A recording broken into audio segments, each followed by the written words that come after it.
নাই কেরে তুই না মারা গেছিস, তুই কেমন করে আসলি? ভূত আতঙ্কে গ্রামবাসী। এ যেন এক ভূতের গ্রাম।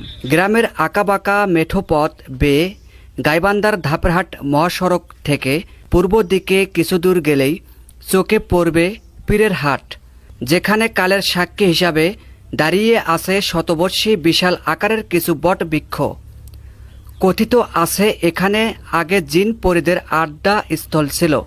আর এই পীরেরহাট মৌজায় অবস্থিত একটি পল্লী গ্রাম, যার নাম তিলকপাড়া, যেখানে গত কয়েকদিন ধরেই সন্ধ্যার পর একটু রাত ঘনিয়ে এলেই কানে শব্দ ভেসে আসে ঝিঝি পোকা আর ব্যাঙের ডাক।